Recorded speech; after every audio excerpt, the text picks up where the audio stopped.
Mike, and John, would you put the agenda up on there for me? I don't, you'll, All right. she's controlling that screen. This is the agenda. Okay. Yep. Do we need to get approval for the agenda, Mike? Oh, I'll get it. It's Jim.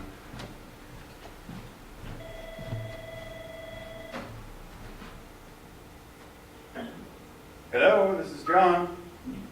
Hello, this is Jim. You might. Good morning, Jim. Can I get a motion and a second to approve the agenda for today? so moved. Jim, Leif, all those in favor? Aye. That's a copy. Aye. Aye. Okay. So sweet. We miss you already, Jim.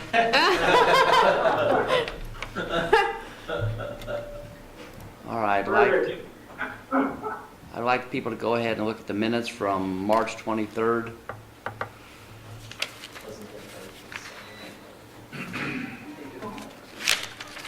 So moved. I second. All those in favor of approving the minutes from March 23rd? Yep. Aye. Aye. Aye.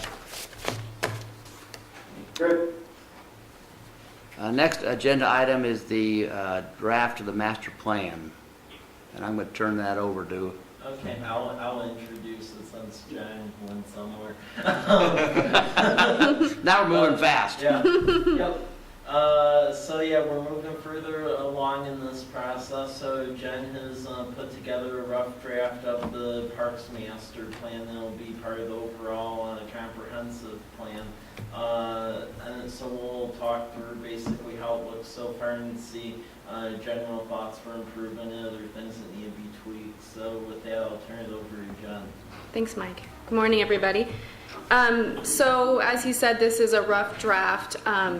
Essentially, it has a lot of placeholders within it for where we're going to complete some of the narrative information. I didn't get all of that into this particular draft because we're still need to go through the goals and policies, as you guys probably remember when I was down. Thank you. Last time we reviewed all of the goals and policies, but I had my red marker out and we were changing things and editing things. So this version reflects those changes. So I know we haven't actually, put our final stamp on these. So I do want to spend some time on that as we go through the document. But we'll go ahead and take our time and go through what's here. And you guys just feel free to make comments as we go along. So just flipping through the document, you can see there at the table of contents essentially what the document will provide. And again, this, as Mike said, this is going to be a chapter within the overall comprehensive plan, but it also needs to be able to stand alone as a document for submittal to RCO to keep the city eligible for grants in the future. So it'll have a section on public engagement. Basically, all of the sections that you see in the table of contents are the core elements that you need to have for RCO eligibility. We'll have a section on public engagement, obviously the goals and objectives. Then there will be a park overview and inventory of all the parks, an assessment of their overall quality, condition, and acreage, so that inventory. And then we've decided to include a quick inventory of some of the public and private recreational facilities in the community because so many of the residents here also use those for their recreational needs. And then a needs and assessment, essentially going through what's available, what kind of condition it is in, and making recommendations for future park improvement projects. And then the capital improvements plan is essentially implementing the recommendations for those park projects with allocating, funding. Where is it going to come from? How much is it going to cost? How many years will it take?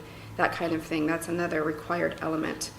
Then in the appendix, we'll have a copy of that public engagement plan, any outreach materials that we produce just to show the various types of methods we use to engage the public in the process, the survey. And then because that Blue Mountain Regional Trails Plan was such an important component of this plan in terms of non-motorized and pedestrian, bicycle planning, we want to include a copy of that. Okay, so just flipping through, we'll have a quick introduction in the plan. This narrative is not complete. I'm going to spend more time on that once we get the meat of the goals and policies complete. But there will be a quick introduction to what the plan is, what it's used for, a little history of College Place. On the next page there, a community profile. Within the larger comprehensive plan, there's a pretty extensive demographic summary of College Place, and I might pull some pieces out of that to put into this document, so this could stand alone and kind of explain, who's in the community, what's the economic makeup, what's the demographic makeup. But it'll be fairly brief because it does already exist in the comprehensive plan. The next page is the purpose. Again, it'll be a quick description of why you plan, what this document is to be used for. On the public engagement section, we'll have a list of all of the outreach that we've done so far. We have a list of all of these meetings that are open public meetings, but we'll have a further description of what we did at the open house, in addition to all of the other outreach we've done on, social media and the newsletter and that type of thing. So I went through that pretty fast because what I really want us to get to is this page here, the goals and objectives. So what I put together was based on our last meeting, what I found from the goals and policies that both existed in the 2014 plan and that this committee has worked to draft. They essentially started to fall into 5 categories that are represented here, and I've labeled them as core values. I know we talked about this before. We didn't spend a lot of time developing like a mission statement or a vision statement. So in place of that, I thought it important to at least identify what the core values are. So these are still open for discussion. So certainly if you don't think this is a good fit, let me know. But health and wellness came out on top. A lot of the goals and policies were related to promoting health and wellness in this community with active lifestyles related to recreational opportunities here. Facility integrity, there were several goals talking about the maintenance and operation costs of parks. Environmental stewardship, just environmental protection. There were several goals and policies related to that. Community oriented, we talked a lot about shared use agreements and local and regional partnerships, so a lot of goals fall under that category. And then equity and access really relates to making sure, when we talked about the level of service in terms of where parks are located and how many people in the community have access within a 10-minute walk of their house to a park. So really trying to improve access to parks in the community so that it's equal for everyone. Does anybody have any comments on those core values? No? Okay. So the goals and policies are grouped with underneath each of one of those core values, starting with equity and access. We won't probably have time today for me to read each one and go through them, but I really would like everyone just to take a minute and glance at these and see, is there anything that doesn't fit? Is there anything that needs tweaking? Is there anything that needs adding? Essentially, we have 3 primary goals, and then the policies under those. I removed things that were more action item oriented. We talked about that last time, and leaving that discretion up to the city staff to do the more minute, implementation pieces. But in general, these policies, I think, enhance or support these goals. So we talked about the goals for meeting all the needs of the age and income groups within the community. Everyone has access. I added a goal about providing barrier-free ADA compliant access so goal number 3 there is new. Where readily available by modifying existing facilities or when designing or constructing new facilities. I added that in because I know, John, you were talking about the idea of College Place providing a fully accessible playground equipment feature in one of the parks at some point. So I thought that goal would support that project if you guys decide to pursue that at some point.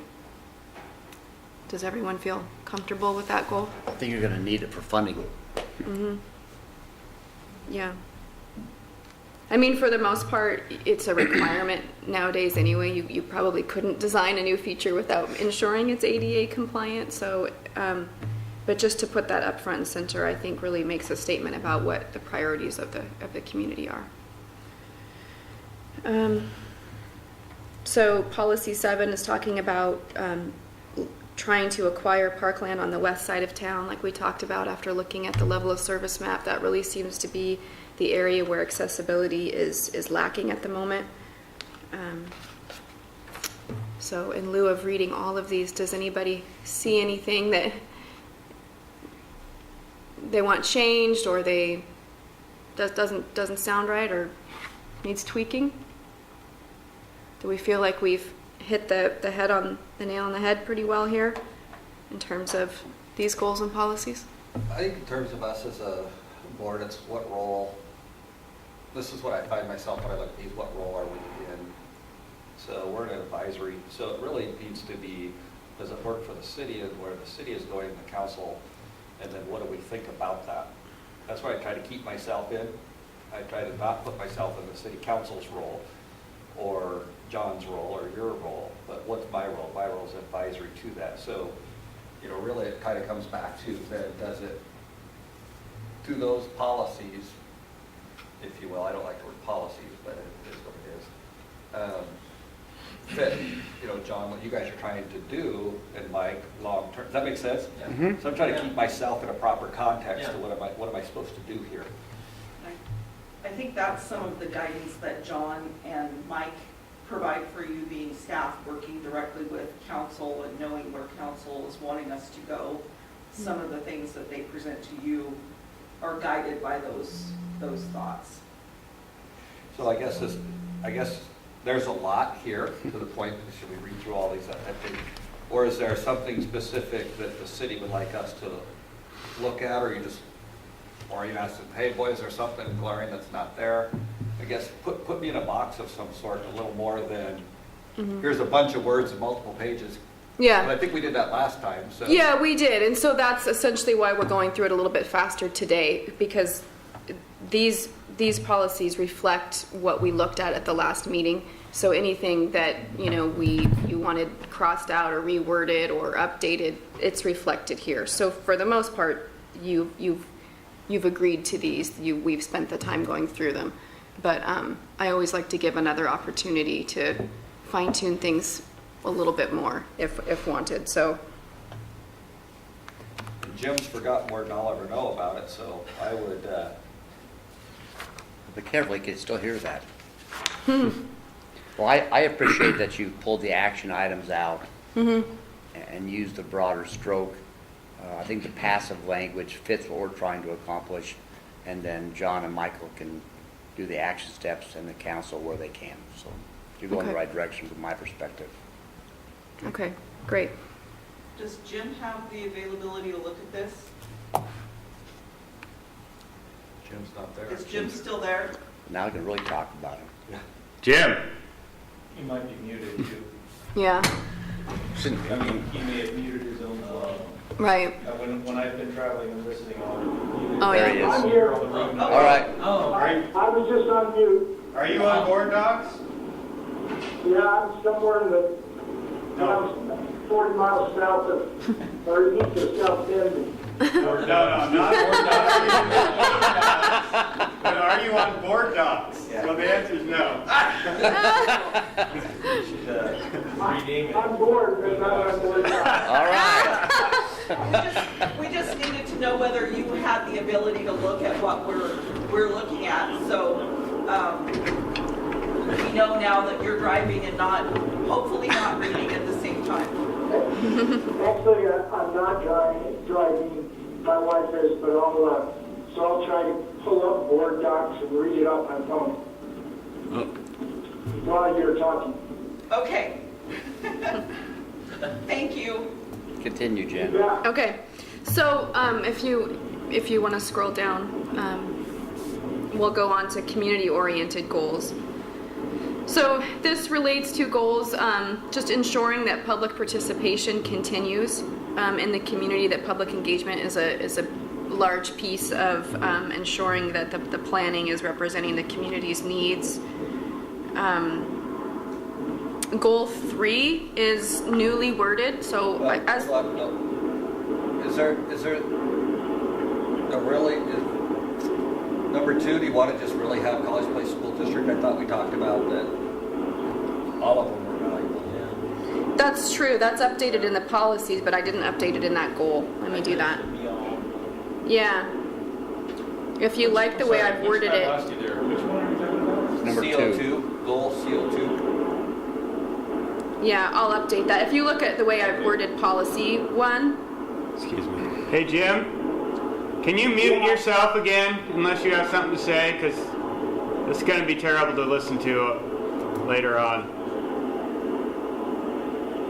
I'm sorry, that was totally broken up. Can you mute yourself? We're getting a lot of road noise.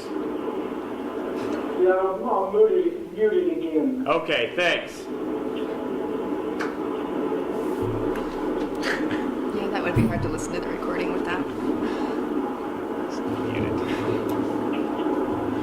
Okay, so I'll update that goal to have language similar to the policies there, listing out all of the educational entities.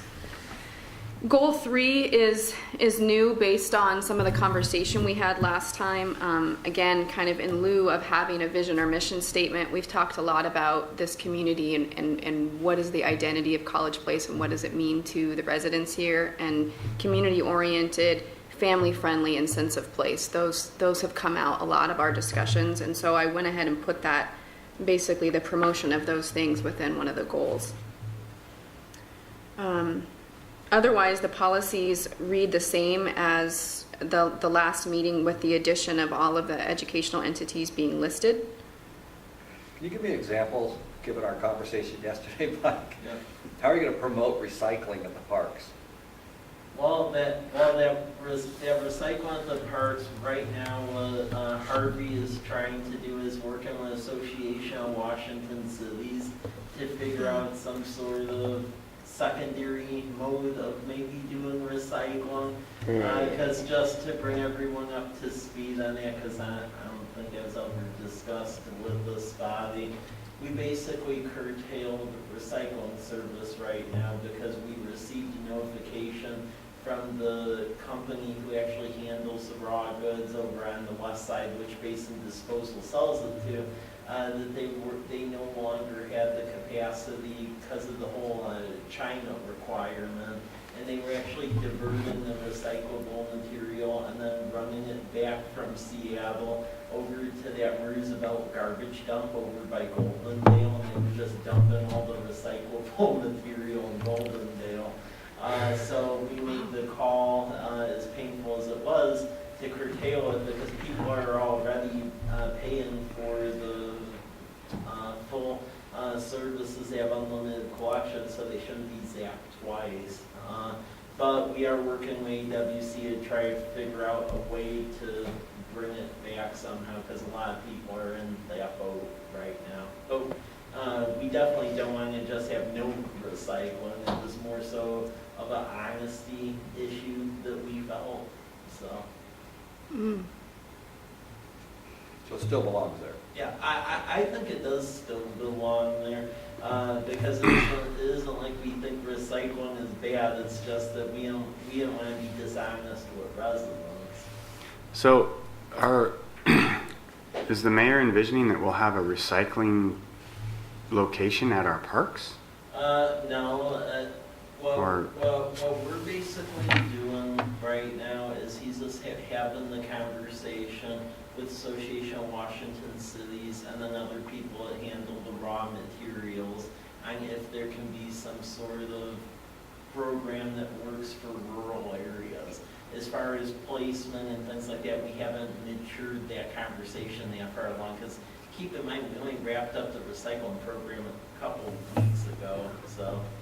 So Mike, on the environmental stewardship goals then under one of the policies, do we feel it's appropriate to keep the promote recycling at College Place park facilities? Because again, think of this as a 6 to 8 year document. I mean, I think so, because we're trying to figure out a way to bring recycling back. As I said, we're demonizing the concept of recycling. We just don't want to double zap people. Okay. The other things that are listed under the environmental stewardship goals are related to invasive species vegetation within parks, and looking at weed management protocols within the maintenance plans for the park system.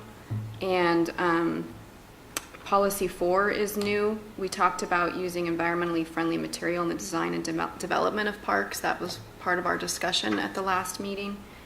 And policy 5 was added as part of our discussion as well, that volunteer organizations can be a really powerful asset in a small community to help promote stewardship and just take care of the park system in general. So those 3 are fairly new based on our conversation, so I wanted to make sure you guys looked at those closely. Any comments or thoughts on those 3? No? Okay. Health and wellness goals. Again, most of this is what we talked about. Trying to think if there's anything really new in here. We've got a couple of policies related to implementing and prioritizing pedestrian and bicycle routes and plans that were from the Blue Mountain Regional Trail Plan. Policy 5 is a trail connectivity plan. We talked about, connecting all of the park systems within the community, so that represents that. Policy 7 came out of one of our discussions, and so I added that I did keep an action underneath policy 7. This was something, I think actually one of Jim's suggestions, that the feasibility of establishing a youth and adult recreation program is at least explored, and then the action being the potential for establishing a fee structure for the 18 and over recreational programming. Does everybody feel comfortable with that language? I guess I don't, just because from my background, participation always ramped up in the colder months rather than the summer months, other than the youth activities. So on the one hand, I could see it from a scheduling, but from a participation. We could eliminate any reference to a time frame and leave it more flexible, leave it more open. That would be my perspective. Okay.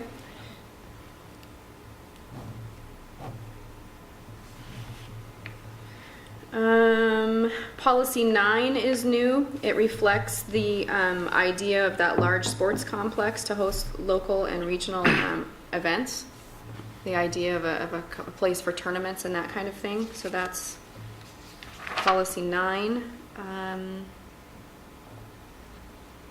Policy 11, I think before we had mention of specific things like bike racks and curb cutouts and that kind of thing, and we decided that was more of an action item, that was more for staff discretion as they're looking at transportation planning.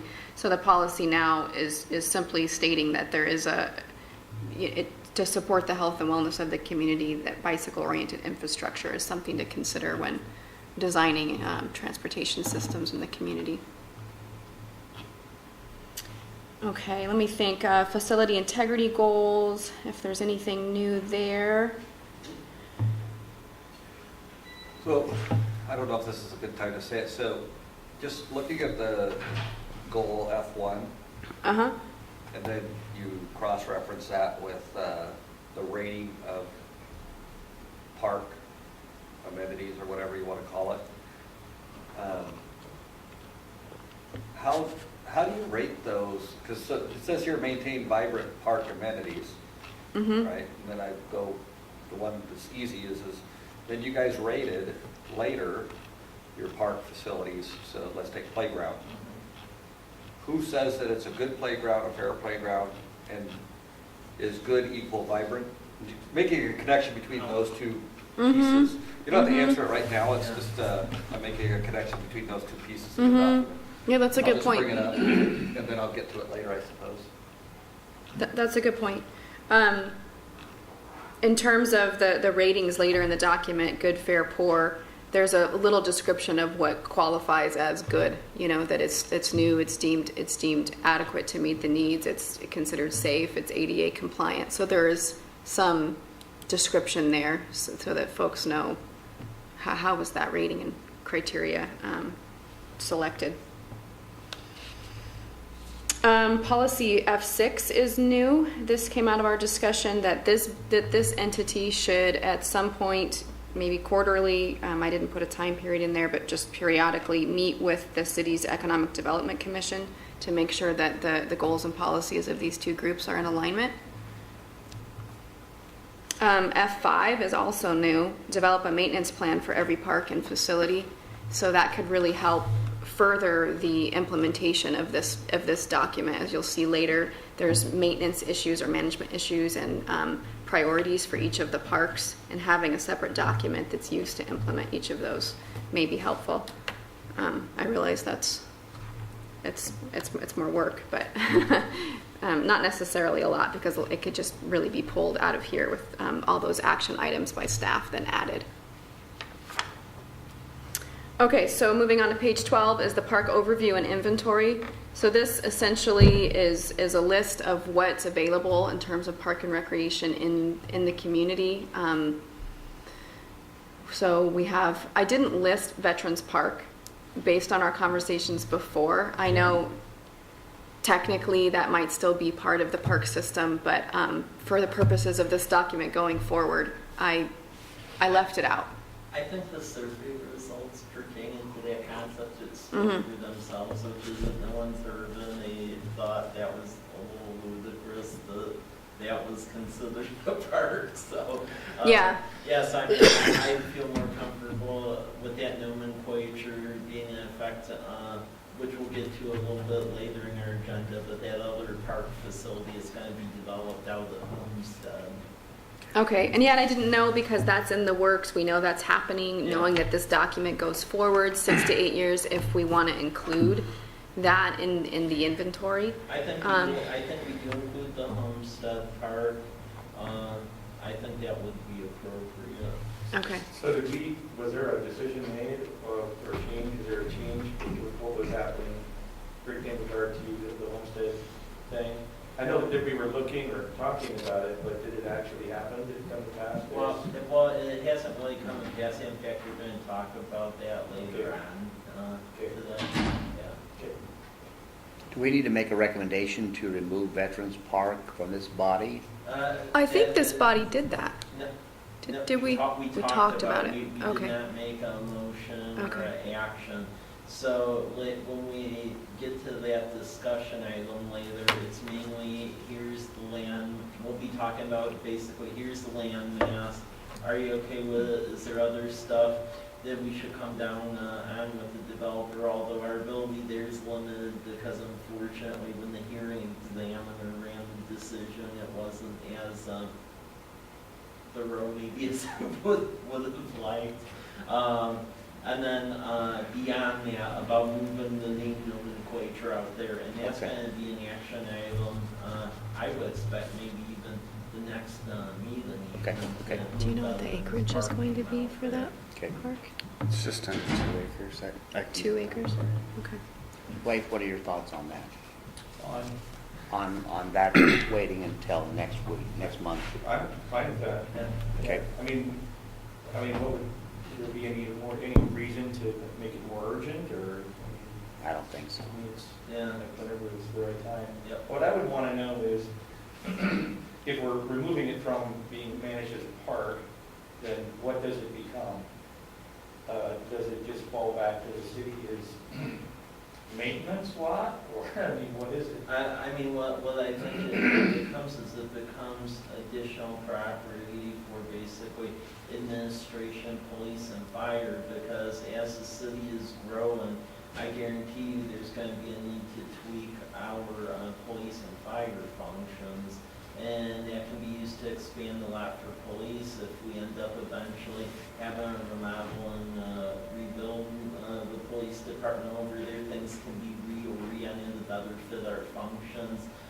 So it actually allows us to grow better, because that was a concern of mine longer term, that we'd basically be boxing ourselves in. And then the problem there is then you end up having to invest in a bigger building, more land. I prefer to keep it simple and, yeah.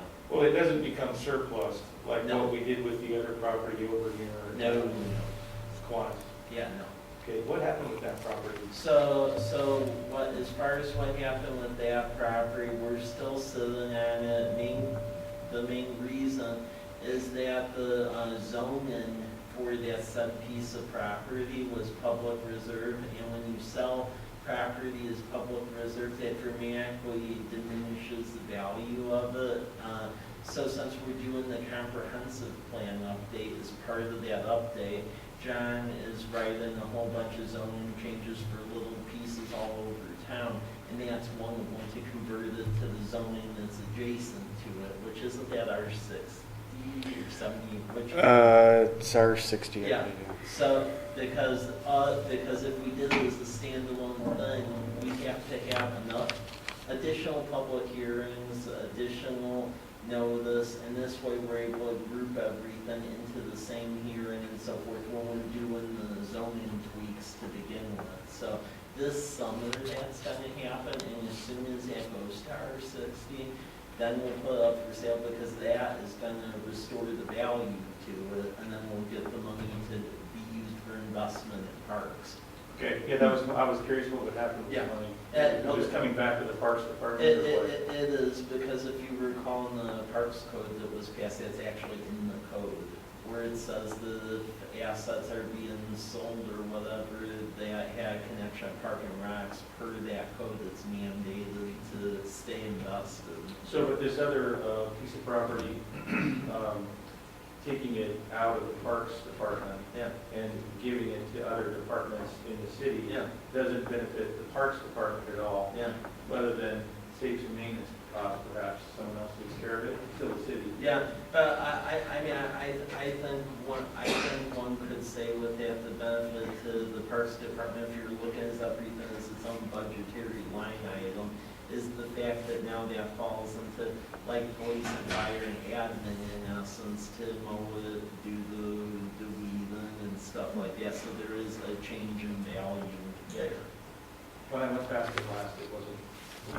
Yeah. It was, Yeah. looked like we were starting a hayfield. Yeah, well, it's, All right, thank you. uh, John, Gina? Okay, keep going. Yep, okay. So there's a page on park classifications, which essentially provides a definition for what constitutes a neighborhood park, a community park, a pocket park, etc. So that's really just an informational piece to support the plan.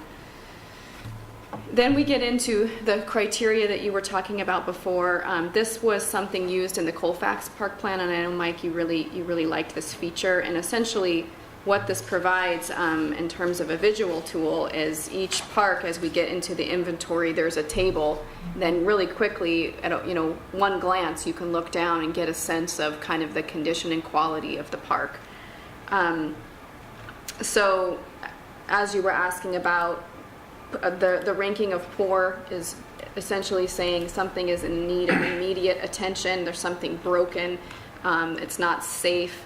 Fair, the amenities are deemed adequate but may be in need of maintenance soon. There may be some cosmetic concerns but nothing structural or safety hazards are apparent. And then good is really looking at, say, Kiwanis Park, everything's brand new.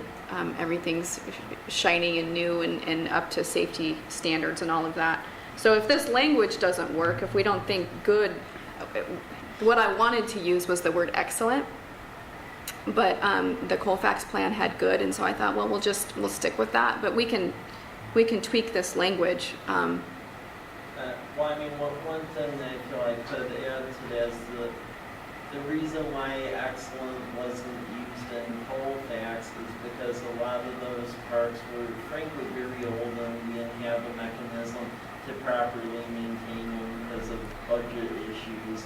So it wasn't that really excellent shouldn't be in that ranking system. It was just that due to the conditions over there, there was nothing that equal on that. Gotcha. I here is a way different environment because we're able to do things. like Right. that. I mean, Kiwanis Park, I think good doesn't quite state how nice that facility looks. I think excellent is more in line with the quality of that new renovation at the park. So Yeah, I'd like to see the criteria, the way you have it formatted, broken out, so it's a little more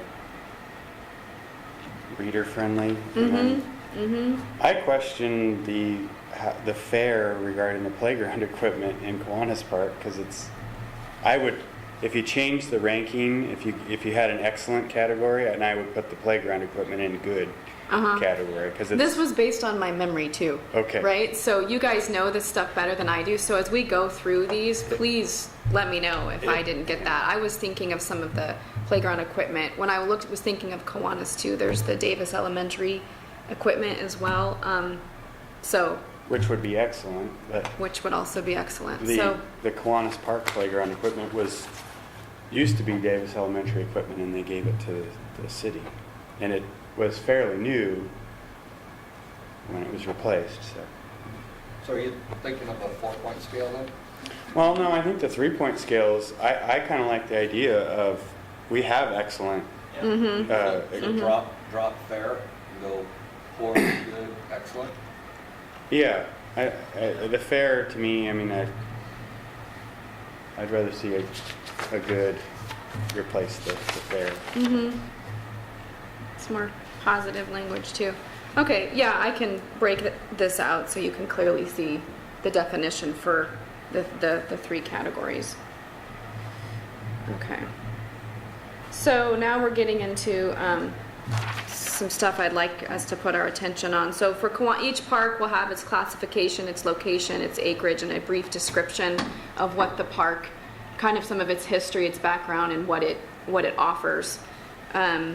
And then the inventory and quality shows up in this table. And what I need your help on is discussing management priorities and recommendations for Kiwanis Park. With it having such a new renovation, I'm not sure what are some future projects or ideas that we have for this park. But this is the place to put them. This is where the plan can support a future RCO grant.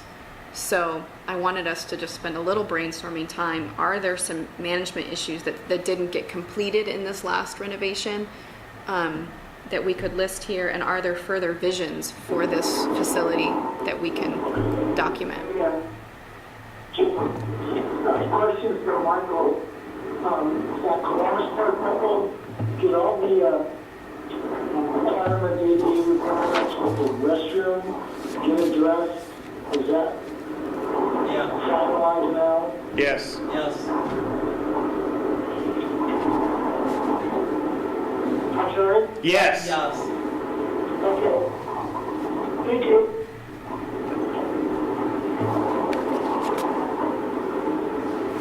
I think one of the things that, I don't know, the public needs to be, we need to remember too, is there is a management document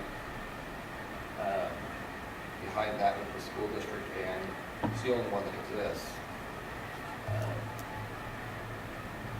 For the Not fields saying and that very well, but there is a management document behind that, though, collaboration that goes on there. So, for example, the softball field is a city softball field, but we maintain it. So who's managing the maintenance of that? We are. Who's putting the money in to make sure the right infield materials added and taking care of what we're doing that. So it's a great example of public collaboration. And so I don't know if that needs to go in here or reference to the fact that that exists. I think so. think that in the general Joint summary use part agreement. of Kiwanis Park, that there needs to be some language in there memorializing that. So There also should be, we should list the The partnership. softball equipment or you know, in the list of amenities. Yeah, I wasn't sure if we It's should on list city those, because it's part of the school, or if it's considered part of the park. So if I've missed something in the amenities, so you're saying softball field? It is part of the city park because it's on park ground, but the priority with the agreement, the school district has priority use of that feature. We also have 2 parking lots there. Okay, Would it Should help be you, two. Jen, if we provided you with a copy of that agreement? yes, I'll do that. that would be great. Yeah, and then I'll reference that in the kind of narrative section that describes Kiwanis Park, that unique partnership. I'll make sure to list that there. And then isn't there a soccer field that overlays that? Wasn't it in, I don't know if it was ever Never really formalized. formalized. I I think it, mean, with Kiwanis Park, I mean, does the board feel there's anything we're missing out there? Because, I mean, a lot of lower hanging fruit, like, I would typically think of like the pickleball stuff, we dealt with that, so just think out of the box here. Is there anything that you see that's missing out there that would be a good addition? I don't take it in isolation, Yeah. so I think you have to look at all of your parks. So if you were to prioritize your parks, then I'd say spend your time and money and energy somewhere else. Well, exactly, I mean, that's what we're doing, because, I mean, with this grant that we're submitting, our priority now is on Lions Park to basically put in the splash pad, walking. So in the next, So, yeah. what Jen was saying, if I'm looking at this in the next 6-8 years, Yeah. 6-8 years, Kiwanis isn't your issue. So in here, I wouldn't put a bunch of stuff in there, because in 6-8 years, you're not gonna do anything there. It's a great spot. You're better to spend your time and energy and effort someplace else in this Lions document, Homestead. is what I'm trying to say, in the holism of parks. yeah. I'd agree with that, so I'm positive we're to make sure we aren't operating in a vacuum. Yeah, I think we also need to step back and see how that park functions with the new features there, and, you know, maybe we'll find that there are new additional needs based on how it's being used and go from there. One thing that park doesn't have that I know has come up a lot is the interest in walking and trails. So the thought of potentially a walking path that goes around the perimeter of that park as a, Called the long-term. sidewalk. Got a sidewalk. Yeah, we're doing that. I mean, that's part of our grant Lions application Park, at Lions yeah. Park. So if we're successful, we'll have that in our community. So Okay. So we'll add the softball field for the amenity. We'll talk about the unique partnership with the school district and the city on the facility, and we'll update the conditions list there. Okay? So Lions Park, again, brief description of its classification and its history and some of the amenities that it has. The amenity list there, again, let me know if we're missing something, or if I have something off on that. This again was based on my memory. For management priorities, I know the irrigation system is in need of repair. A lot of the things that are included in that grant application, the very reason you're going after the grant, I have in the management priority list. Like the parking lot needs updating, it's not ADA compliant, the restrooms are outdated, the fields are in need of some updates. The community has stated in the survey that they would like a mechanism for ensuring they can reserve that shelter rather than just stopping by in the morning and putting a bunch of balloons and hoping it's still there at 3 o'clock. The issue of the quality of the water in the pond and that walking path with the way it's dipping and cracked.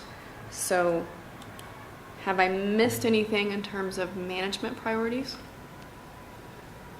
No, I mean, that mainly covers the crux of the issue. I mean, things I hear all the time is concerns with the restrooms over there, the Sultan and the fishing pond, and walkway around the pond ain't going into the pond is an issue.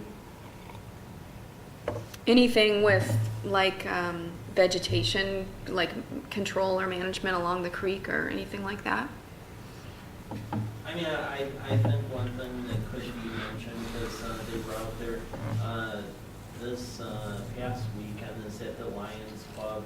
In addition to running a fishing derby over at the pond, they do actually help clean near the creek for like Earth Day and so forth. So, because they were out there this weekend. Okay. Yeah, I'd like to talk more about in the narrative section about the fishing derby and some of the community events that happen at that park to really emphasize that. And from what I've heard from the survey and things, Lions Park seems to kind of be the heart of the community in terms of a park, and so I want to represent that better in the narrative. Okay, so recommendations essentially are addressing the management priorities. So I mentioned the grant application and what the vision is there with the splash pad and the walking path, exploring the idea of a reservation system for that shelter, the investigation into the cost for dredging the pond, and updating the irrigation system. Neat. Harvest Meadows, again, a few pictures, a quick description. Everything there, I would probably, now that our criteria, the language is a little different, I probably would put everything as good. It's still looks pretty good there. The one thing I would change in the summary section, although we still need to put a sign at the said park as Harvest Meadows. In the last month, we did put up wayfinding signage that directs people over there for Harvest. Oh, that's Meadows, great. So. Okay. Do we want to consider a small restroom there, or is that something that, for the size of the park, we just don't, we would have a policy that they wouldn't have restrooms? I think a small restaurant would be warranted. I'd be interested in what this board thinks about that. They're expensive. I mean, you could easily spend $80,000 putting in a So toilet. that park is small, it facilitates essentially that little community right Yeah. there. So if somebody has to use a bathroom, for the expense, they probably run to their house. Yep. It's not like the other two bathrooms where people are gonna, it's more of a destination spot. Yeah. So I probably wouldn't spend the money to put a bathroom there because of who's gonna use it in the location of their house. I think I agree that the Lions Park needs the money right now, based on the usage and the size. Okay, so recommendations, we can remove the wayfinding signage. One of the comments that came out of the survey was that there's not a shelter really or shade there available for parents when they take their kids there to play on that equipment. So I saw that as a potential recommendation. The installation of bicycle racks, perhaps, or a drinking fountain. There's no drinking fountain there, but there is water available because of irrigation, so that might be, not too difficult of an update. So maybe a small picnic shelter would be more appropriate. And, people could have a birthday party there. And Day tree planting. there are some trees in the park, but and I mean Yeah, you can they're see the kind of- playground's shaded in the picture that's there. Yeah. But That could be the the neighboring. tables themselves are right Mhm. out in the sun. Yeah. Would one of those large umbrellas in the sleeve work, and pull it out in the wintertime? Yeah.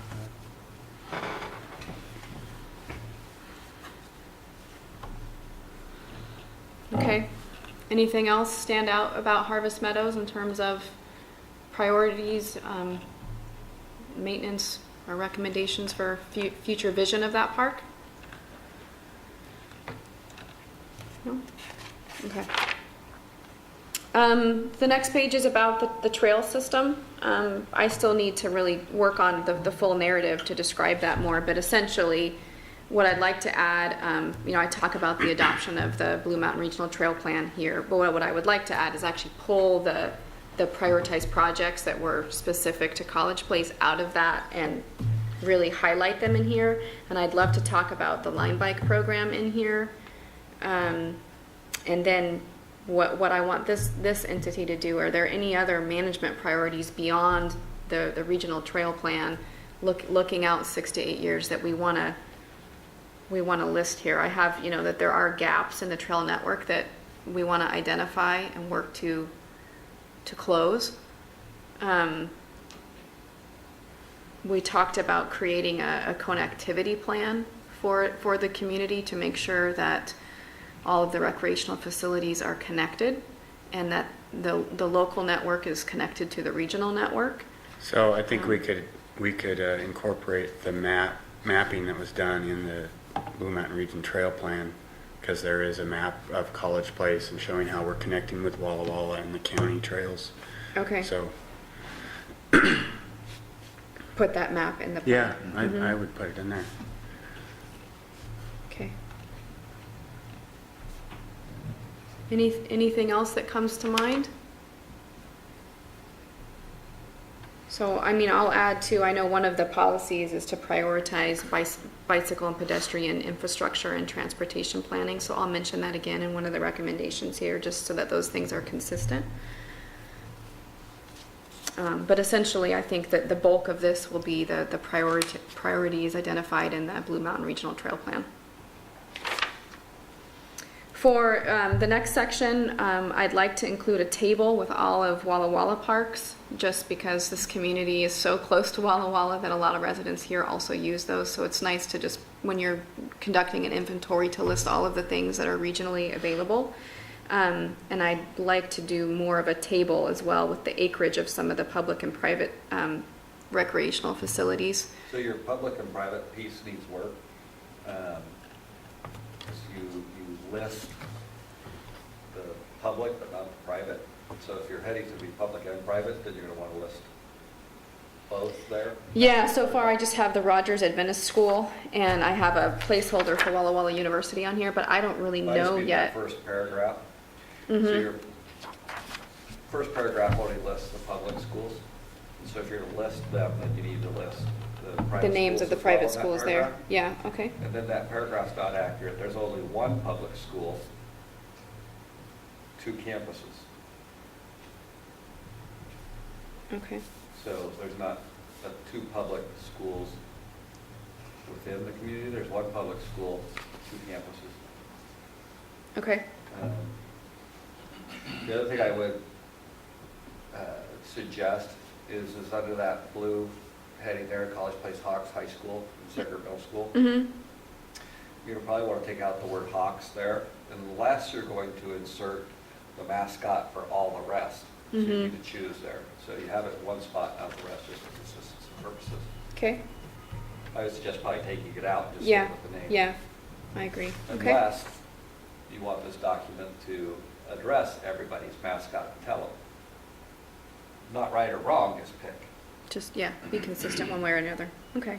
I would suggest keeping all the mascots out with all the people about mascot names 20 years from now. Right, Hawks right. may be an endangered species that has to get torn down. Right, I agree. It'll be easier just to remove it. Yeah, because all the rest don't exist, so just pull that one out. Okay.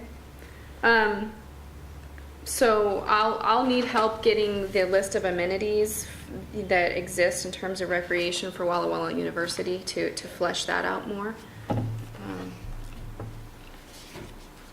And then have I missed anything else in terms of the public and private facilities?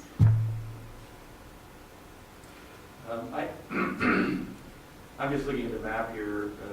I think there are some things missing from the university campus.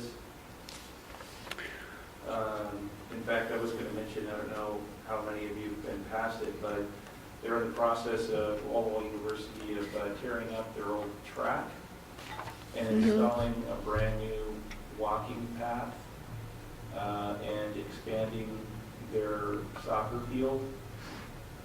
So the walking path is going in a bigger, it's a half-mile walking path versus the track, which is just like a line track. I don't know exactly what it is. You probably know a lot more about this than I do, but. So, yeah, I mean, Leif's correct. They're doing this project, and what I would recommend is that we'll put you in contact with George Bennett, who handles their facilities and new projects, and also the athletic director there can speak about the existing fields they have. You know, the artwork that they have on campus. You know, we can get a complete listing of that. And Well, and the other thing, which we'll get into the next meeting, because I'm still finessing this, is that with Walla Valley Academy and the Rogers School approached me because they still would like a track facility over there. They were a little shocked that that park doesn't exist now. So one of the things I'm working with them on to see if they'd be open to, and if they are, then there'll be a broader discussion with this body. Is it potentially maybe an interlocal, and then in 2 years when RCO becomes available again, maybe trying to go after a youth athletic facility grant for a track. But I told them if that is what would be needed, there would have to be an interlocal governing, you know, that the public needs to have used to, because that's a requirement of the state. But that I had representatives from both of the schools approach me where they're just caught in a situation now where they would like a track. Because it's suddenly gone. Yeah. Universities, which they've used all the last, 3 decades, suddenly gone. So that actually is really good news, because I think that's the first recent situation where I think the admin system has reached out to cooperate. Yeah. And that indicates really good things. I think there's been sort of a separation sort of there. So that's encouraging news. Yeah. And both of those people in charge are really good people. Yeah. So. But I decided to throw that out there for these Yeah. peripheral facilities, because just know we're going to have a discussion about that at future meeting. One other piece of property that should also be considered when thinking about privately held is the large lot where we've done the fireworks. That's owned by Walla Walla University. What is that called? Does it have a? It's the site of the old Rogers School, that's and That's how it's about known? as accurate a description as you're That's gonna what get. everybody calls it. Okay. So, but it's a great big empty lot, and it's I think it's used in a variety of ways, but mostly as a sort of temporary parking for the church and a place to do donuts when it snows. And fireworks. speaking And from fireworks. experience. Okay. Maybe we I'll could add that. put those all together somehow in a big event for College Place. Okay. Do donuts while the fireworks. Exactly, that's what I was thinking. That would be exciting. And serve donuts while they're doing donuts. So as we go down, there's a table called needs assessment, and that's essentially a list of the amenities as they exist now. That the standard there is based on the level of service conversation that we had and the National Recreation Association's kind of recommendations for a certain population. How many of these types of amenities should you have? So Tighten up that a little bit. what's that? That list isn't as tight as it should be. Yeah, it needs updating. Again, I'm relying on you guys for this one because you know this community better than I do, and this is pulled out of these are the numbers from some of the last parks plan, but some things have changed since then. So It'll need to be updated. okay, what stands out right away? What do you see? You have 2 softball fields, one at Kiwanis, and you're calling everything Sager, which is fine, you can call it whatever you want. So there's another one at Sager. That's the first easiest one that stands out. Okay.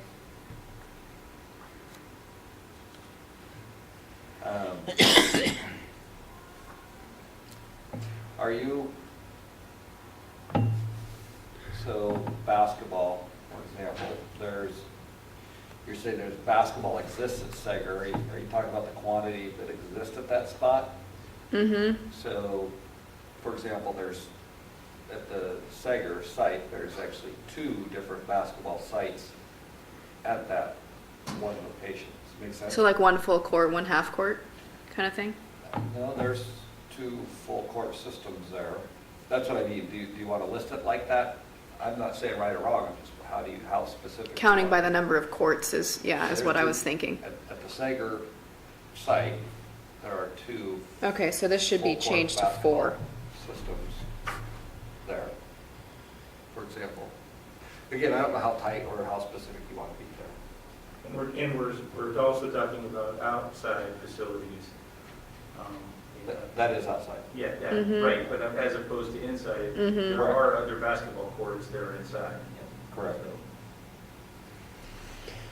One feature of the needs assessment list can be kind of a placeholder for future amenities that you'd like to see in some of the facilities. So I was playing around and I put in skate park and splash pad just to remind myself as we went through this that this can be a spot to include things that you would like to see.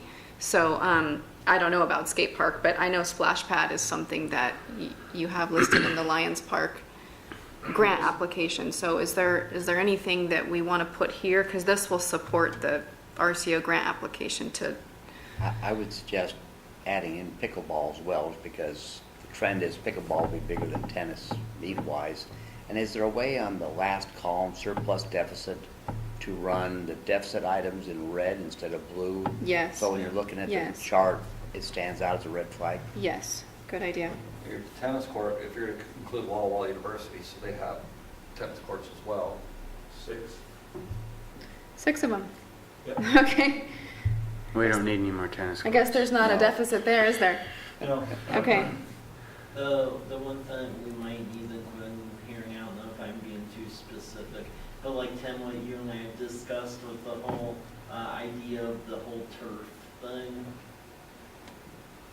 over at the McKiernan and Christensen site, like if we were to do like turf fields that would attract tournaments and so forth, I think there needs to be some in A1 language, because I mean the majority of that park development will end up being borne by a developer, but there still is going to be some that is driven through state grants in the city, just because it impacts more than that development. I'll add a line item for a sport tournament facility. Yeah. So, life just caused me to think of something I didn't look at. So, Sager has 4 tennis courts. If you're at one site, 4 courts.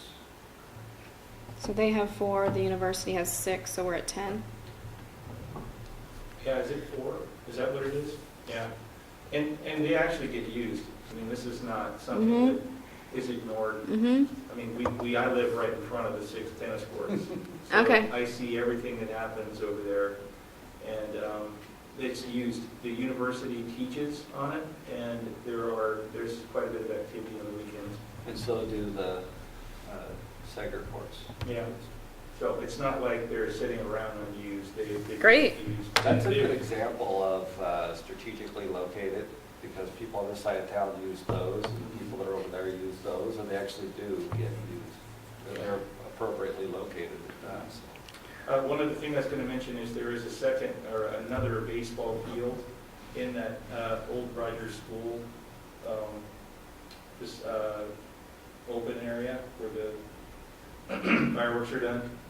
There is a baseball facility there that gets used by the public. Mm. And then the university has one field that's lit, and then another one that's their tournament kind of baseball field over near the track. So there's really three of them right there. That's softball, isn't it? Sorry, softball. Yeah, it's softball. Well, Both of those are actually softball? Yes, the ones that are on near most close to the gymnasium are softball. Lava just built the baseball field.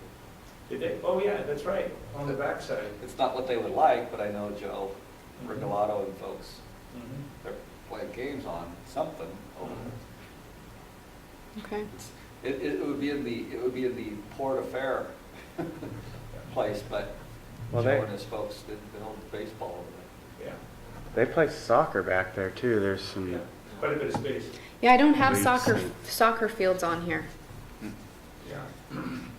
So the university is going to have a primo tournament style. I mean, that's why they're doing what they're doing. If they were going to be in the league that they wanted to be in, they had to do something with their soccer field. And they put quite a bit of money in, probably, I don't know, 6-8 years ago, to a set of lights for that to be put in. And then the lights were wrong, and a bunch of complaints happened. I And heard. then they had to redo the lights. All of Yeah. them came down, they put them back up, they were specially set up. So I know that there's been a lot of attention over there, and it's about soccer. I mean, they want to be able to play soccer.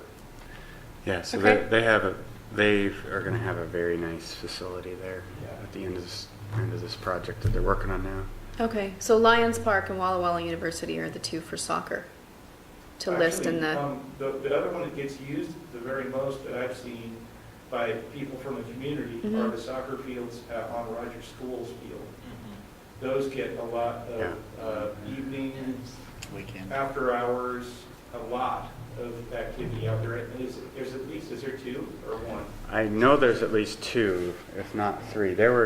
I was out there last Sunday, and I believe there were 2. There was one going on the north field, and then there was one on the west field, and there were adults out there. I think it was a Latino adult league. Lots of Latinos, yeah. And I think they're really respectful of the And they have, values you're getting out there. they've got goals and everything out there. Yeah. But those are used a lot. Okay, Our I'll practice update the soccer table. field isn't really utilized yet by the community much. It exists there, but doesn't get utilized a whole lot. where's that at the? At the, what you're calling the Sager site. Okay. Well, Should that it's be- kind of hard to get to, is it not? I mean, you gotta walk a ways, you can't like drive up right to it.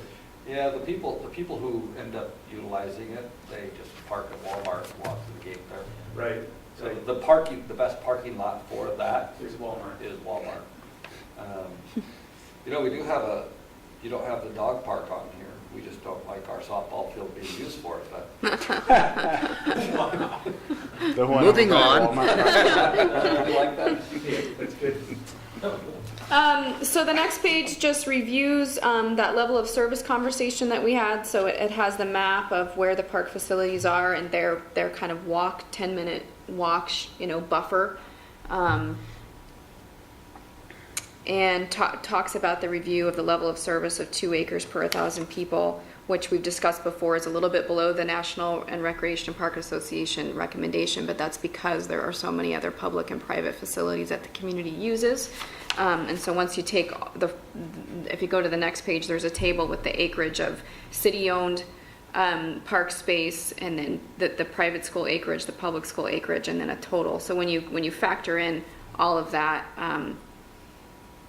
I'm going to add a line there to actually put what the city's level of service is based on the amount of acreage they have, and then what the that- community as a whole. For College Place School District? So that's just open acreage, not counting building, or is it the total of? It's supposed to just be open, the Okay. open space acreage. Yeah. So I can work with you hopefully to make sure these numbers are correct, but these were pulled from the last The Parks public plan. school acreage isn't that much. Okay, and then it's just a quick description of what the community parks are, what the neighborhood parks are in terms of that level of service standard, that walk shed related to the goal, say for a neighborhood park, that residential areas are intended to be served by neighborhood parks within a 1/4 mile to 1/2 mile radius. So I would suggest that you take those definitions, Mhm. because you talked about them earlier. Mm-hmm. that you Put them the up front? definitions in front of, not at the end of. Does that make sense? Sure. Okay. That does make sense. Okay. So the way this reads now is that there's a deficit of about 7.5 acres for a neighborhood park. But what this plan doesn't include yet is the Homestead Park site, And so once we get that acreage, I'd like to add that to the map and to this narrative description here. So that'll change things a little bit. And then the next page, as we get to recommendations, this is really where I actually just put a placeholder to talk about the homestead property. Before we leave this page, do we Sure. want to talk about, I mean, is the 2 acre per thousand, is that, I mean, it seems like the public is relying heavily on the private sector to supply us with open space, which is that, I mean, we may benefit from having a higher standard in terms of being competitive for park grants, especially in terms of acquisition, if we have a higher standard. And there are often restrictions on use of the private sector, you know, when the schools are using their facilities and the public Right. can't. Right. So, I mean, that's just my thought. I don't know if anybody's interested in continuing that discussion or not. But. Yeah, it's a good point, because when we discussed this before, when I came down with all the maps, I felt like we were all just kind of, we were still processing it. We didn't actually get to a decision point to say, yes, we're going to keep the 2 acres per thousand, or we want to increase it, so. So the school district, I just talking to our athletic director yesterday. So like that soccer field, our practice soccer field and our stadium football field, soccer field will become unavailable as soon as we top seed that, to John's point. So we rope all that off so people can't be on it because we have to just top seed it and get it ready for the next coming year. So it does reduce the acreage inventory of what's available. You know, the tennis courts, on the other hand, as Slave's already talked about, they're a lot more flexible. You know, we don't chain those up. People go in and use them. You know, the school only uses tennis courts a fraction of the time. The community actually uses it more. So that's more available, so you do have a spectrum. But you don't do you allow public to access those facilities during school hours? No. I mean, it's probably not that big of a... I mean, we Need, can do something bold by trying to meet at least the National Recreation Association's recommendation of 10 acres per 1,000 people, and we could write something in the narrative, you know, why the new development, the McKiernan development, the acquisition of parkland there is so essential to help the city meet their level of service standard. Those two things could support each other in that way if we do something like that. So if what we're trying to accomplish is to show need, I would think that if you're looking at actual what's going on, is there's a lot of pressure being put on non-city facilities. Yeah. And if you were inclusive of that as 100% use potential, that's not realistic. You have more space than what you're putting down here. That's not College Place public access, but it is being used that way for private facilities. What I would say, it would be maybe beneficial, I don't know how this fits in with the requirements, but reduce the amount of potential use of that area to show the more clear picture of what College Place as a city actually supports. And I think that your numbers are going to get skewed in a way that shows need. But if you're looking at it realistically, there's a lot of pressure being put on non-public facilities. And acknowledging that in some way and then showing need by, you know, showing what really is there for public, if that helps you in the application of additional funding or something to support, maybe that's a good way to go. Yeah, and I can do that with this table because the city acreage is only 17.5 acres. And Yeah. when you look at 9,000 people, Right, well, you rather know, than you're nowhere even- near. Rather than adjusting sort of the standard, you can just show it more realistically the need that's here. To me, that makes more sense, but I don't know, maybe there's a better way to go about getting funding. I think we've done a good job in this document demonstrating the collaborative nature of College Place by the private and the public. But what we need to do in this instance is document the civic needs for civic growth going forward. We don't want to lose the relationship of collaboration, but we also want to protect the growth in the direction College Place wants to go.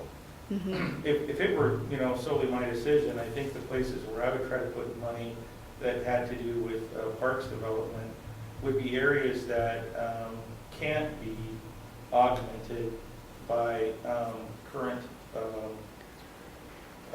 private facilities. So like the trail system, WABA can't put in a trail system, right, that spans properties and things like that. You have to have the city involved in that agenda in order to cross the boundaries.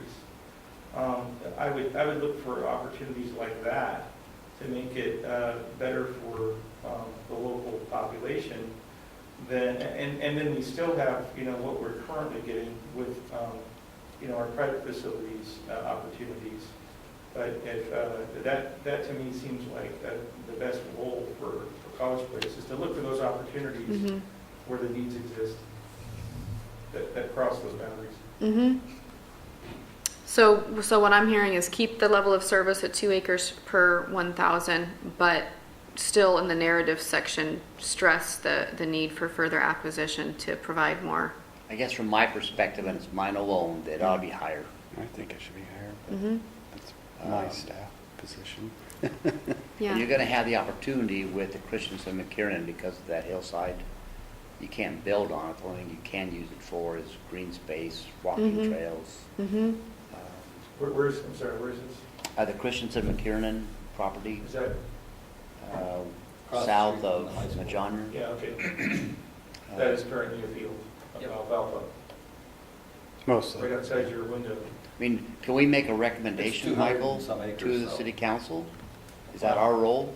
Well, yeah, I mean, for Parks, Arbor, and Recreation activities, since you're the advisory body for that, you can make recommendations. I mean, this plan is overarching recommendation document for that. I mean, I'm not sure where I guess the standard was established in our comprehensive plan back in 2004, likely. And then came forward in the park plan that we have right now. So I would think that if you want to make a change, you make a change in this document. And then we can reflect that in our comp plan. Yeah. And that would be the recommendation that council, I don't think it needs to be separate from Yeah, this I mean, process. my only concern with the level of service is that if we keep it low, is that the mention of collaboration is good and everything, but it's just when you go to these granting agencies, they'll look at that, and then if your ratio and what the community agreed upon is low, they'll be like, oh, well, great, they have that lower level of service, so we aren't going to give them the money because it looks like they're taking care of it on their own. So that's the only dark side of that, because sometimes the state and the private sector sources. This is Jim. Yeah. I would add and agree with Michael. In this case, we're only an administrator or two administrators away, or the council, or the school board, or the university board of regents from not allowing public use. So it's good to look availability of facilities, but certainly from a city standpoint, you can't count on those forever. So don't include them necessarily in your total level of service need for the city. Jim, what is Walla Walla's standard? The Walla standard is so high in that you have 30,000 population and 600 acres, so you're looking at 20 acres per 1,000 in that community just for city parks. It's a good Does that answer your question? Yes. What's the national? Okay. 10. 10? Yeah. Yeah, the national recommendation is 10, and I can tell you that a lot of communities consider that to be inadequate, to consider even 10 to be quite low. That's probably So- a more relevant discussion point, is how this compares to relative other communities like us. And if Walla Walla is there, I mean, certainly we think we justified aspiring to that. Yeah, I mean, I think it'd be advisable to look at it then just because it's a national Mm-hmm. standard. And then we can still have the narrative about the partnerships and everything. It's just, it's not going to shoot ourselves in the foot when we put them through the grants. Because how they grade the grants is it's pretty much a checklist and the narrative isn't going to count as, oh, is that the standard? Mm-hmm. I'm fine with 10. We need to make a motion on that right now. Get it in here. I mean, I think since it's changing the OS standard, it would be advisable. Mm-hmm. I'd like to make a motion and request a second that we shift from a 2 per thousand to a 10 per thousand to mirror the national norm. Second? Leif seconded. All those in favor? Yep. Aye. So I gotta go, but I think what we want to do is if these are gonna consistently go longer, Yeah. I need to adjust my calendar for those, so, Okay. but I gotta go right now. I'm fine, I just gotta get it off the calendar, because that's Okay. calendar driven at this point. I can go an hour and a half or hour and But I 45. just gotta go 2 right hours. now, so. Okay, well, I'll extend the. Is there anything you need from me before I head out? Your vote on level of service was Yeah. good timing. I'm glad you were here for that because I'll update the document with that. We're essentially done. We were, Yeah. Did Jim vote on that? I didn't hear. yeah, I think we need your vote, Jim. I voted on it, yes. Thank you. Great. Okay. See ya. Proud of you, Tim. Oh, me. Well, that's great Well, because your the way the team. narrative reads now was kind of justifying why the city standard was below the national recommendation. So we can eliminate even needing to explain that now. So that's great. So I'll work with city staff a little bit to look at the recommendations, future projects. We talk about the McKiernan development, the development in Homestead, acquiring additional land in the southwest region to help meet this level of service standard because that's the portion of the community that's in the most need right now. The tournament facility is mentioned to support economic development. That's essentially what's there now, but if I've missed anything, please let me know. And then the capital improvements plan will essentially include the needs that are identified in that deficit table and the future projects and how they're going to be paid for and how long they're going to take to implement that kind of thing.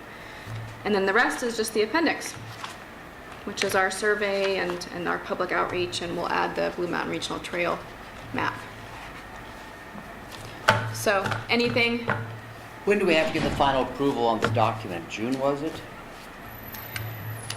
Well, June 30th is when our comprehensive plan amendment is due.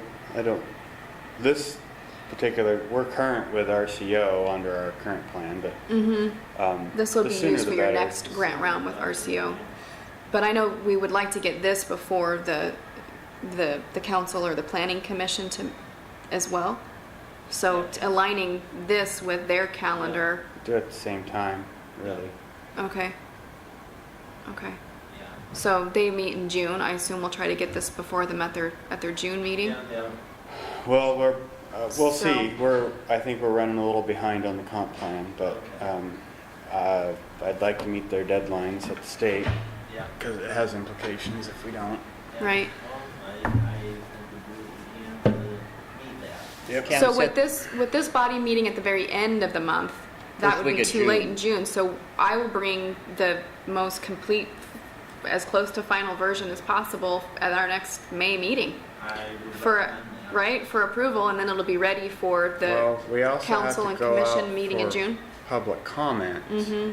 on this, so we, Isn't that through the planning commission Well, we're gonna host something like that for the Yeah. comp plan, and this will be part of it. Yeah. But if we get the recommendation of this body at the end of May, then we could have that public participation in June. generally you have, I mean, my experience is that you have your public comment on a draft document Before we the board finalize makes it. a recommendation. Yep.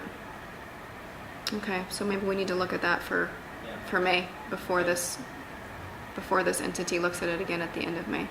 But that's roughly, essentially, next time you see me, we'll have a complete document ready to vote on. And maybe a single agenda meeting? Yeah. So that we'll have all the time you need to Yep. push it through. Yep. Okay. Well, thank you, Jen. Yeah, thank you guys. I'm sorry it took a while, but it's a big it's a big document, It's a and so good document. this will make next month's meeting all that much easier. Okay, I can run through my stuff real quick. So with the Summer Youth Recreation Program, I meet the roundtable with a lot of folks from around the valley.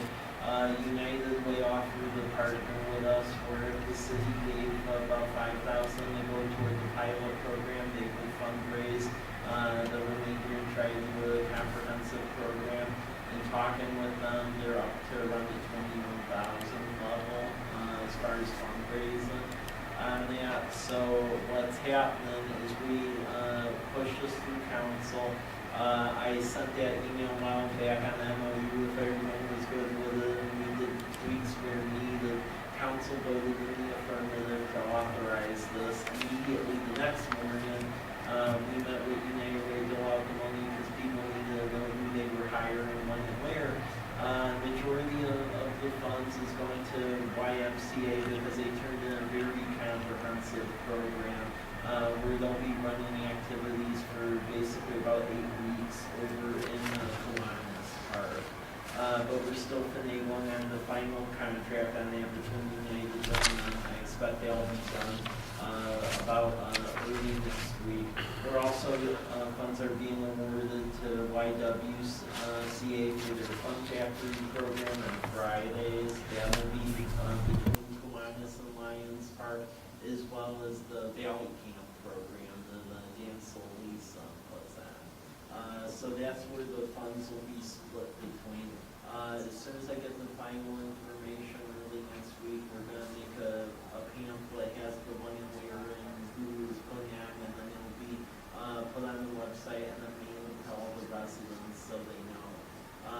Part of the condition of folks receiving money is that they give us attendance count so we know if we need to be putting more money into this or if the result of that survey was a fluke. So that's an overall overview. Does anyone have any questions on this? I apologize we haven't moved that quick on the rec programs, but the timing necessitated that. So. It's all good. Okay, cool. The next item is the Homestead Park deal. Really, this is just informing of what will be the next park. It's about 1.7 acres or so. It's between Homestead and Domes and south of 4th Street below the bluff. As far as development conditions go, unfortunately the limits of the hearing examiner decision was that A, they give property, B, they stub utilities, and then they basically put like a driveway thing down there so people can access it and so staff can access it. I've done further negotiations with them to try to squeeze some playground equipment out of them. It looks like we're going to be successful on that. So that is basically what we're proposing as that park. So it's right at the bottom of that bluff between Homestead and Dones. Hasn't been built out that far, but when it is built up there, Dones will be on the other side of that. So that's the plans that they've turned in so far. I'm trying to get a concrete definition on what the playground equipment is. Keep in mind, unfortunately, because the hearing examiner decision, I don't really have leverage to say you shall give some, but they want to develop on the McKiernan and Christensen site, so I'm trying to use that as leverage, as in, you don't do right by us here, we can be a little more strict there, so. Well, How large is this?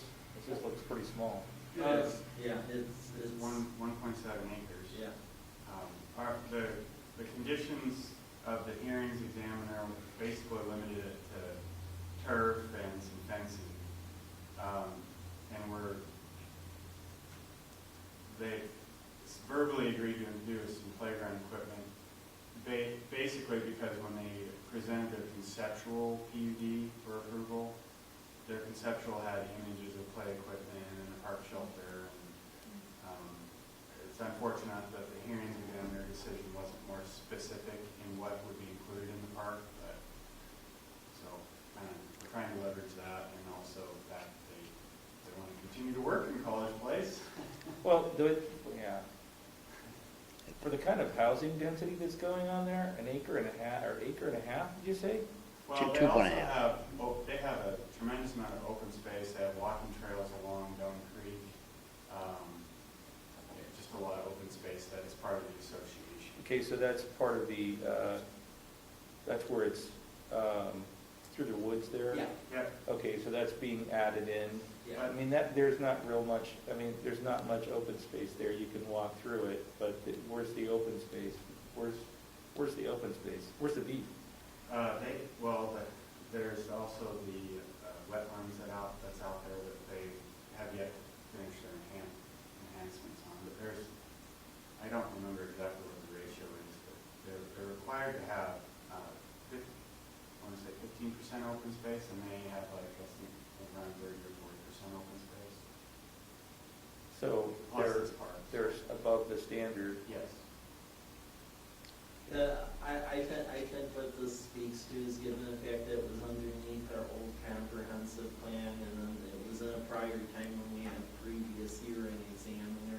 Unfortunately, there wasn't as much of a gavel that was enabled to this development. So basically what I'm saying is that we're trying to hold them responsible as much as we can. But that's why it's very important that, like with these parks plans and stuff like that, that you're specific on stuff, and that the hearings examiners that way as well, because otherwise, at the end of the day, it gets hard to hold people responsible and to bind in legal documents as otherwise, so. It's a shame that there isn't more out there, because there's a lot of houses in a small space, it seems to me. I don't know, whatever. Well, I have strong feelings from what I do now. When I have home inspectors complain about falling through the roof of a brand-new Hayden home because it wasn't built right, Hayden will do to the very minimum standard it can get away with. I should say Builder A. And I'm concerned that if Builder A is allowed to get more and more acreage, they're going to do just the minimum they have to do to get by, which does not raise quality of life, doesn't fit the overall goals and objectives of a family-oriented community development, from my perspective. I would concur. Yeah. Yeah, so what I'm basically telling this body is that I'm trying to hold them as responsible as we can without putting us in a legal quagmire. Good luck. Yeah, that's the best way, quick, correct way to put it. But just in the future here, that's why it's important that we're making the adjustment to the standard of service, and it's also a conversation for our new hearings examiner too, because I think we need to be a lot more descriptive on what is in those hearing examiner agreements, and that will happen, so. Well, it's unfortunate you have to go through all that legwork to get a developer to give back. Well, keep in mind that we can only require what our standards are. So in terms of, we were at the threshold of wanting, we were out of parkland based on our population. So, and our current standard is 1 acre for, or 2 acres. 2 acres. And you also have to, when you're developing impacts, or not impact, but the law, I'm at a loss for words. When you're developing the conditions, they have to be proportional to the size of the development. So say we were at a deficit of 10 acres of parks, and you can't put all of that burden on one particular developer. Now, if their development was driving that need, then you can, if it's proportional to their development. Our ability to require, a 5-acre park or a 10-acre park out there is, especially with our low standard, is we could not do that legally. Well, what you end up with is a bunch of pocket parks, which is what we're trying to avoid. If that's the case, if there's maybe they can make a contribution to a larger park pool. Well, and those are options as well, but usually you give the developer the option either to develop a park within their development or to contribute to a larger pool. But there are also limitations to that as well. You have a time frame where you have to spend that money to acquire, say, new park grounds. And if in the situation we're in as a city, we don't have a direct revenue stream for park grounds, and so that can be complicated as well. So if it's a priority to like make parks a bigger feature of what College Place is, then what do you need to keep from being tied to those limitations so that things change? I mean, this is, water under the bridge, so to speak. What do we need to change things so that we have a more comprehensive plan? Well, It doesn't end up with a bunch of little giblet parks. doing just what you did here was, voting to increase the ratio of what our standard is. There are impact fees that you can do as well for park grounds. That's what we're going to be looking at too, is significant tweak to the development code, because typically as we've done these development agreements, we've done stuff based on the SEPA, the TIAs and so forth, and then figuring out what their contribution is. I think it's much more straightforward to establish an impact fee program, because then for each dwelling unit you're building, there's pretty much a set amount you must contribute. And granted, there is requirements to when you're doing that, but still, it's a governed program. So that's really what I want to be looking towards once we get this comprehensive plan adopted. What you just recommended now, that 10 acres, that greatly helps, and that begins to form the gavel. The receiving end of it is going to be essentially that impact fee program, which I think will help us more than what we've had. So. And I wanted to point out too, in the plan, we have the park classification definitions, and we have one for neighborhood parks, community parks, and pocket parks. And the current definition for a neighborhood park is actually 5 to 10 acres to serve, a community within a half-mile radius. So you have this to kind of stand on too. But per this definition classification system, the park you've referred to would fit in that pocket park category. Yeah, because the main reason I found out about that, and John definitely saw what I was trying to do when they turned this in. I was not too pleased with it, because frankly I'm also moving out there, so yeah. That is some really nice property. There's some really nice property out there, especially up on the hill. I mean, Exactly. So I was trying to play harder ball with them on that, but then as part of my weekend reading last week, I fully read the development agreement, and you realize what I call it when you don't have legs to stand on, which was pretty much the Exactly juncture. right. So, yeah. can we keep that from happening again? Yeah. I mean, I don't want to create a difficult, difficult environment for builders. That's not the point. But I think if we're looking at long term, we got to think about these things more about how that all works out. Well, and I think with this parks plan and then general development regulations, once they have a broader stroke, then probably what we do it. That just takes time here to do that. So. Well, I mirror what Leif just said, we want to empower the city staff to be as effective for the future as possible. So educate us, guide us, cajole us. That's what we want to do. Anything else for the agenda before we The adjourn? only thing quick just shows the Lions Park thing quick.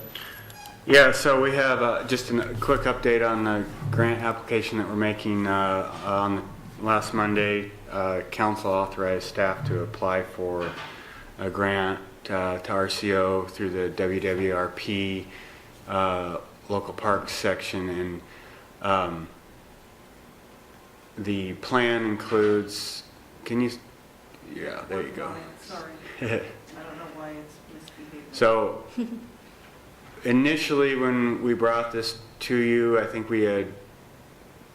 our initial plan was to try to include a couple of bathrooms in different areas of the park. There was more walking trails within the park. I don't have a, let me get a pointer.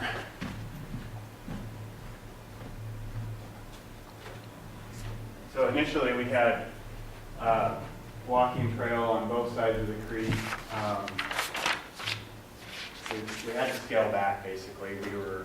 In order to come up with the appropriate matching funds that we can budget for in the next 2 years, we had to scale back the project a little bit. So what it includes is a walking trail around the entire perimeter of the park with exercise equipment scattered throughout that.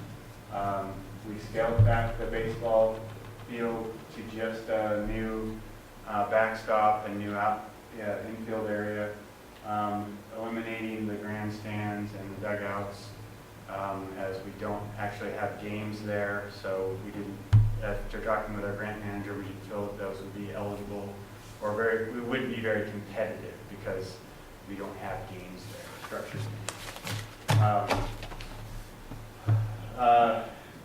Splash pad on the south side, as was recommended by the board. We're removing the existing picnic shelter, and we'll try to incorporate the chimney there for a climbing wall, new picnic shelter there, new restrooms. The pond, we went back and forth on whether or not we wanted to include that because the budget was getting really tight, but we decided to leave in the dredging part and the fishing dock because this is probably our only opportunity to get funding from RCO for that part of for the pond portion. So we think it's going to be very competitive. If you go ahead and scroll down, you can kind of see an image of what we're envisioning the fishing dock to look like. We'll have, remove all the ADA issues with the concrete pathway that we have around it right now. It's liability. Go ahead and scroll down.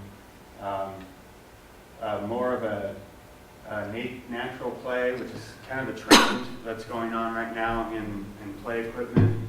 So, osprey nest and a climbing wall, actual logs to balance on and crawl across. This is the concrete back here with a beaver dam with a log structure, some music chimes. The slide, we're actually going to try to incorporate that into the embankment, so there's less of a liability, so you can actually have a really fun slide because it's close to the ground. There's less liability for falling. New swings, some other amenities there. There's an example of the picnic shelter. Go ahead. Just another perspective drawing. You can see how we're repurposing the chimney. Hopefully, lots of this cool little tunnel underneath this little bridge thing that gets to crawl through. There's the slide again, the beaver dam, retaining walls that they can crawl on and jump off of and stuff. We had initially talked about having that poured-in-place surface play, that they're kind of rubbery material, but we just had to cut it from the budget. It was too expensive to include in the project. The splash pad illustrations are kind of lacking in this document. They're waiting on some information, revised drawings from their vendor. So they'll be incorporated and they'll look fancier and more exciting for our presentation. So, but the play equipment has a central feature that, buckets that fill up with water, stuff that's squirting out of the ground, a couple of water cannons, and it's sized appropriately for our population.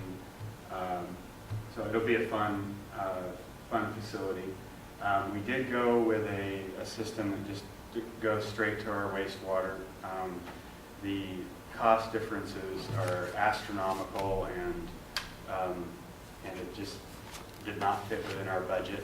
So that's kind of it in a nutshell for where we're at. The application deadline is May 1st, so any questions? Well, I applaud you on the play area, going to as much natural as you can. I saw some wonderful things in Italy where nothing is man-made. It's all natural components, real rock, real timber, real dugout. It was fabulous. And I understand the reason on the splash pad because of E. coli and storage of water and the costs associated. I understand those. Yeah, so to elaborate a little bit on that, beyond the cost of the infrastructure, the ongoing maintenance, you actually have to have somebody that is certified in operating and managing public pools. When you have a system, because the systems are very complicated, so that would mean additional ongoing expenses with staffing. And since we don't have a public pool, kind of wouldn't be very cost effective for us.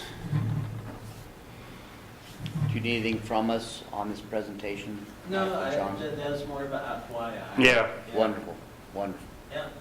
Is this document available? It's on board. Is it on, okay, Yeah. all right, okay, got it, thanks. Yeah. It'll be refined as we go through the next couple of days, but I think the playground illustrations are pretty much finalized. Two questions. The sound making device, there's neighbors close by. Is that going to be a rough point at some point in the future? No, generally these chimes are, they don't put out a lot of sound. Okay. Um, And then the next question is, has shade been accounted for from that hillside? And time of year that the splash pad is likely to be used? So our consultant from SPVV came out to the site, and we spent probably an hour and a half walking through the park with him, and he's a landscape architect. Okay. We talked about our concerns about the amount of shade that's over there right now, and whether or not the splash pad would have enough sun. Yeah. And so he has factored that in, and that's why the park shelter, the picnic shelter is, I mean, it is, it's got the two features in it that are not functioning. One was the fireplace, and then there's also sinks in there that have been decommissioned. So, and the structure, you know, it's dated, it hasn't seen much upkeep over the years, and so we feel that it's a good time to replace it, and also it works well with how, you know, some sun and some shade on the playground equipment, and then just, you know, being able to incorporate that climbing wall into the project, I think is really, really cool, because it's a rock faced structure that matches the rock that's on the bridge. So the playground equipment that's there currently is gone?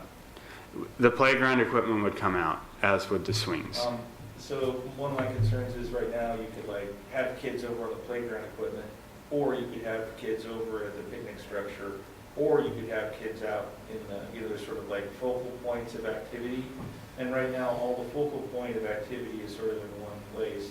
And I would be concerned that there's going to be more conflicts. If we had another spot where there's another structure or some place where people could get away from that wouldn't be too expensive, it may create another focal point. I know that we've used the spot to the north, along where those trees are, a structure there that you could set up as a picnic shelter. Would probably spread your folks out better. So we had considered another picnic shelter, like in this location. The other bathroom was going to be in this location, but those picnic shelters and the bathrooms run around $60,000 to $70,000. The play equipment, what we heard from the board, that the last time all of the play equipment was being replaced and the splash pad was over here, and the picnic shelter was over here. And from what we heard from the board was we wanted the play equipment and the picnic shelters and splash pad to be all in one area near the restrooms, so that parents wouldn't feel like, you know, in order to send their kids off to go to the bathroom, they would have to separate Across that themselves. creek. Can I, couple comments, John? Yeah. Number one, another item you could probably eliminate really easy is all the exercise equipment around the pathway. And I say this out of experience only. I've put in 2 of those systems, and I've never seen it used. I've never seen it used. So it's an expense that I'm not sure you get the value out of. And then my other comment is, you already know this, I totally disagree with dumping water. It's just against a sustainable community, and that's my perspective only. So shared it with you before, but that's wanted to make sure it was in these minutes as well. Well, I concur with Jim on the equipment on the trail. I put in one and never got used. There are wonderful ideas, but most people don't use them. And those that do tend to abuse them. Just been my experience.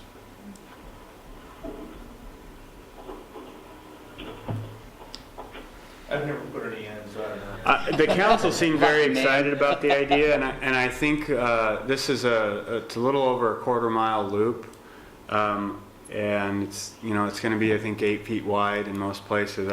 I think we're going to get quite a few people when the weather's good, especially in the retired category, that will utilize this with all the shade as an area to walk.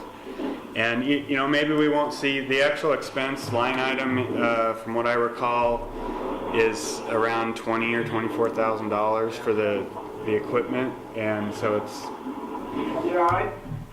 Council was excited about it, and I think we all would agree with you in theory and in spirit on the reclaiming the water. Yeah, I hate the fact about throwing out the water like that, but it's just when the fact that we have the full people on staff, and then the quotes that came back on what it was going to do to the cost perspective. If we were to do it that way, it was going to make the whole thing to where Couldn't do it. Yeah, It was about $300,000 more. I mean, as is, we had to get very creative financing wise to be able to do the local match as I it is. understand the cost. I understand the cost probably more than anyone. So I'm just making my comment. Okay, I know. Number two is, over half of one of the systems we put in is around the track at the middle school garrison. And honestly, it never gets used. Whether it's a quarter mile or a half mile or whatever it may be. It just never gets used. And then